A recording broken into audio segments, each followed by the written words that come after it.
first item on the agenda is the status of the Grand Trunk Trail Grant Funds investigation. And I know we talked about this a couple of weeks ago, Chris, but it seems like you've been bringing this to a head and finally understand where at the last meeting, I had drafted up a memo. Did you guys get that memo and get it distributed? And I have no memo. from the last meeting, you didn't get it? I'm gonna go from memory.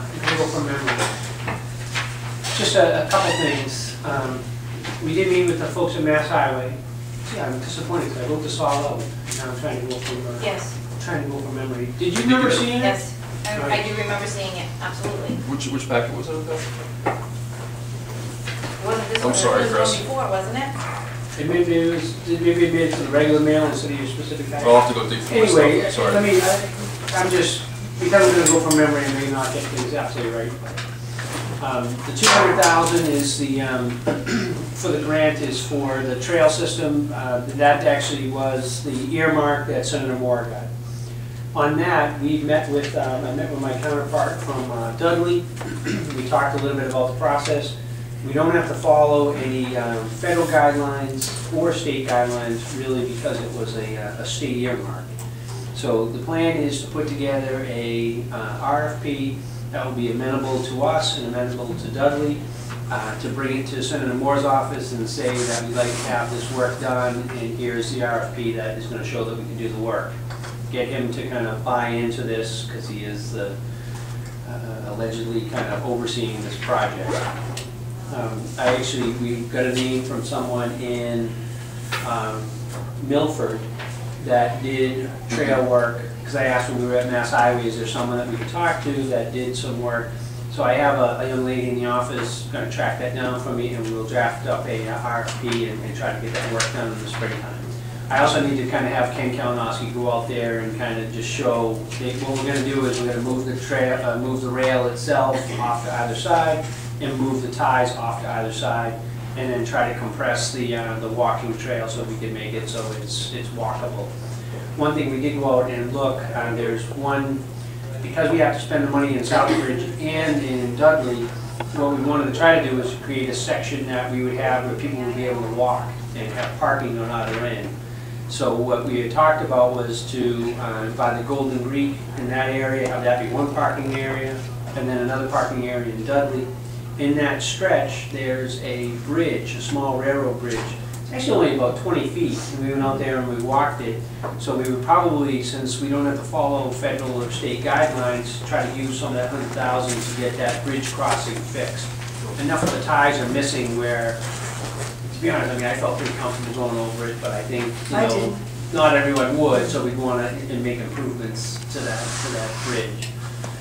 So that's kind of the game plan on that contract is specifically with the town of Southbridge, we're the overseers of it, but we do have a contractual obligation to coordinate with Doug. So that's kind of the first one.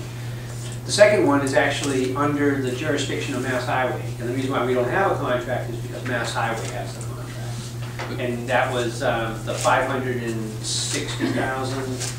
I think was the number on the This grant. is the federal grant? The federal one. That one, we will have to follow federal guidelines.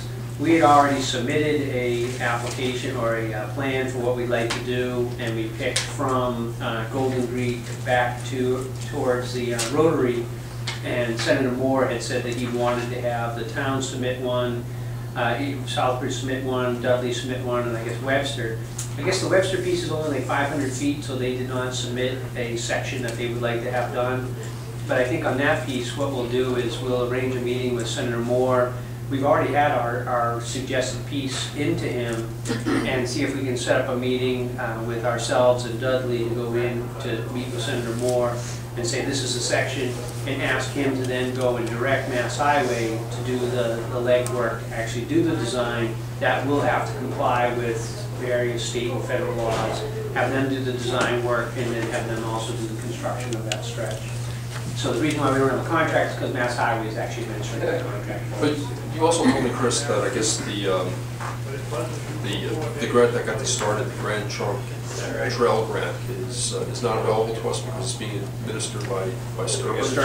That was the third one, Rich. On the third one, it was a grant that was written by the town, in the language of it and some of the maps that I saw, 90% of it was geared for Sturbridge. Okay, this is also a federal grant. This was also a federal grant, so there's 2 federal grants and a state earmark. Okay, so when do you think work will commence on the trails? This is in the spring. Well, on the Sturbridge piece is all gonna be in Sturbridge, Yeah. so much irrelevant. For us, I don't think it's, and I have to talk to Ken, I mean, I don't think it makes sense to go out there and try to rip up rails and ties in the winter time. Yeah. So most likely we would gear to have this all ready to go for the spring. But I'm gonna try to get the RFP done, now while it is winter time and try to get that set up so we can get to go. Have you had time to meet with Scott Benoit to bring him up to speed on? I have not. I have not. Maybe you should send him a little letter. Actually, I did the write-up already, so what we can do is I'll get that write-up and we'll send that to him, because I think this basically was, what I just said was included in that. I think this is significant progress, and thanks a lot for pulling all the way, Chris. Sure. No, we'll get it done. Okay. Okay, any questions on agenda item 1? Okay, moving on to agenda item 2, update on plans for the Regional Development Conference. Sandy, if you bring. Well, actually, there are no updated plans. We're meeting on Monday night. Okay, next Monday. We were supposed to Yeah. meet this past Monday. I had a public hearing that I had scheduled, and Yeah.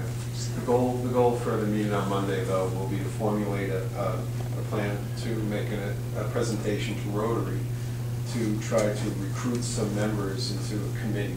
We discussed this at the last meeting. We're looking for a committee of about 7 people to help organize and really do a good job on getting this conference together. The other key thing is to try to find out who a good speaker will be, and to try to keep the schedule for the actual event open to the best speakers' availability. So instead of having a date and then not being able to find a speaker for that date, instead of be open with the date and get the speaker, lock the speaker in. So that's our goal anyway. So that's where we go. Now, one thing you mentioned at the last meeting, Sandy, was that you had found an alternative site to hold the meeting, and I guess we had suggested that maybe not move it from the hotel and conference center and see how much it would cost to build the hotel and conference center. So the question I have for you, Chris, is if we do need funding, say, to book the hotel and conference center, do we have any available money in the budget to do something like that, or is that a non-starter from the beginning? Probably the answer, Rich, would be let me know how much, and then we'll see what we can do. Okay. I mean, we have contingency funds, we do have some. We are tight, but if you're talking about $1,000, that's one thing. You're talking about $15,000, and that's probably a non-starter. Do you have any sense for how much that would be, Sandy? no, but I do know that they do know, 4 or 5 months ahead when they will have some time that they can sell. They did, the reason we were in a quandary before was that they were going to offer it for free, and they wouldn't know if they had any openings for free until 2 months before. So that does give us a little time. Do you know if they're booked primarily with federal events, or? They are booked. They have third-party events. I think it's 2/3 of the time the government has options on 2/3 of the time. But they don't take 2/3 of the time. So if they're always hounding the government to say, could you release the dates that you're not going to be here? And it does take a lot to get them to release those dates.